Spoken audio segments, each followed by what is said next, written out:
Ọdaran di méjì, wọ́n ti mú Wọda tó tú Adigunjale méjì sílẹ̀ ní Sẹẹli. Lẹ́yìn tí wọ́n fún un ní àbẹ̀tẹ́lẹ̀ mílíọ̀nù kan náírà, Wọda kan tó ń ṣiṣẹ́ lọ́gbà ẹ̀wọ̀n Kirikiri nípìnlẹ̀ Èkó, Káyọ̀dé Fátóńbí, ti tú àwọn Adigunjale méjì tí wọ́n ń ṣẹ̀wọ̀n lọ́wọ́ sílẹ̀, ṣùgbọ́n ọwọ́ iléeṣẹ́ ọlọ́pàá ìpínlẹ̀ Èkó ti padà tẹ̀ ẹ́ lórí ìwà ọ̀daràn tó wù ọ̀hún. Gẹ́gẹ́ bí ìwé ìròyìn Punch ṣe sọ, níṣe ni Wọda náà ṣe bíi pé òun kó àwọn ẹlẹ́wọ̀n méjèèjì jáde lọ síbì kan. Bó ṣe kó wọn jáde tán ni àwọn ọ̀daràn méjèèjì fẹsẹ̀ fẹ wọn sá lọ. Lẹ́yìn táwọn ọlọ́pàá tọpasẹ̀ wọn tí wọ́n sì fi páńpẹ́ òfin gbé wọn ni wọ́n jẹ́wọ́ pé owó làwọn san fún Wọda táwọn fi ríbi sá lọ.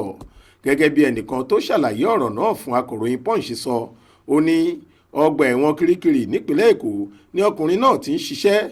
Ohun tó ṣe ni pé ó mú àwọn ẹlẹ́wọ̀n méjì kan tí wọ́n ń jẹ́jọ́ lọ́wọ́ fún ẹ̀sùn ìjínigbé àti ìdigunjalè sá kúrò látìmọ́lé. Irọ́ tó pa ni pé níṣe làwọn méjèèjì sá lọ lásìkò tóun kó wọn jáde lọ, àmọ́ tó jẹ́ pé àṣírí padà tú lásìkò ìwádìí pé òun ló mọ̀ọ́mọ̀ tú wọn sílẹ̀ pé kí wọ́n máa lọ. Lẹ́yìn táwọn ọlọ́pàá tọpinpin àwọn ọ̀daràn náà tí wọ́n sì mú wọn tán ni wọ́n jẹ́wọ́ pé owó làwọn fún un tó fi dọ́gbọ́n ṣí àwọn sílẹ̀, àti pé 500 náírà ni ẹnìkọ̀ọ̀kan àwọn san fún un gẹ́gẹ́ bí owó iṣẹ́ tó fẹ́ ṣe fáwọn.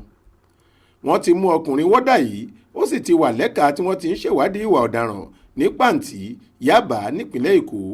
Lọ́jọ́ tí wọ́n máa gbé Fátóńbí wá síbẹ̀, níṣe ni wọ́n kó máàmù gàárì sí i lọ́wọ́ tí wọ́n sì tún kó galagala sí i lẹ́sẹ̀ lọ́jọ́ 6 oṣù keje ọdún yìí.